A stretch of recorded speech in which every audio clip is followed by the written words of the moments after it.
धनतेरस की कथा। क्षीर सागर में माता लक्ष्मी के साथ निवास करने वाले श्री हरि के मन में विचार आया कि एक बार चलकर मृत्युलोक का निरीक्षण किया जाए। माता लक्ष्मी भी उनके साथ आने को कहने लगी। भगवान विष्णु ने उनसे कहा, आप मेरे साथ एक ही शर्त पर आ सकती हैं। आपको मेरे कहे अनुसार चलना होगा और मेरी सभी बातों को मानना होगा। माँ लक्ष्मी भगवान विष्णु की बात मानकर धरती पर उनके साथ विचरण करने आ गई। धरती पर पहुंचने के कुछ समय पश्चात भगवान विष्णु ने माँ लक्ष्मी को एक स्थान पर रोककर कहा, मैं जब तक वापस न आ जाऊं तब तक आप यहाँ रुककर मेरा इंतजार करें। यह कहकर विष्णु भगवान दक्षिण दिशा की ओर चल दिए। लक्ष्मी जी ने उनकी बात नहीं मानी और वह भी उनके पीछे चल दी। कुछ दूर चलने के पश्चात उन्हें सरसों का खेत दिखाई दिया। खेत में सुंदर पीले सरसों के फूल देखकर लक्ष्मी जी अति प्रसन्न हुई। उन्होंने इन सरसों के फूलों से अपना श्रृंगार किया और फिर वहां से चल दी।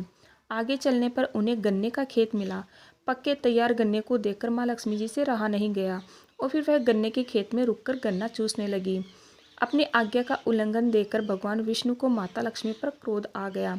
उन्होंने माँ लक्ष्मी को श्राप दिया, तुमने मेरी आज्ञा का उल्लंघन किया है, तुमने किसान के खेत में चोरी की है। इन सब के बदले अब तुम्हें 12 वर्ष तक किसान के घर रहकर उसकी सेवा करनी होगी। भगवान माता लक्ष्मी को धरती पर छोड़कर क्षीर सागर वापस चले गए। 12 वर्षों तक माँ लक्ष्मी ने किसान के घर में रहकर उसे धन धान्य और रत्न आभूषणों से भर दिया। 13वां वर्ष लगते ही श्राप पूरा हुआ और भगवान विष्णु माँ लक्ष्मी को अपने साथ ले जाने वापस धरती पर पहुँचे। भगवान विष्णु को देखकर किसान ने लक्ष्मी जी को उनके साथ भेजने से इनकार कर दिया। तब विष्णु जी ने किसान को समझाया कि लक्ष्मी जी को आज तक कोई रोक नहीं सका, वह तो चलायमान है, आज यहाँ तो कल वहाँ। मेरे श्राप के कारण यह 12 वर्ष से आपके पास रुकी थी, मगर अब इनके जाने का वक्त आ गया है। इतने पर भी किसान नहीं माना, लक्ष्मी जी को नहीं बेचने का हठ करने लगा।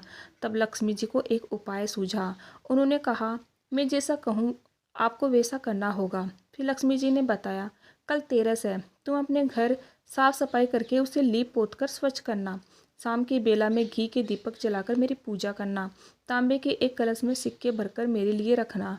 मैं उस कलश में निवास करूँगी, फिर 1 साल के लिए तुम्हारे घर में ही निवास करूंगी।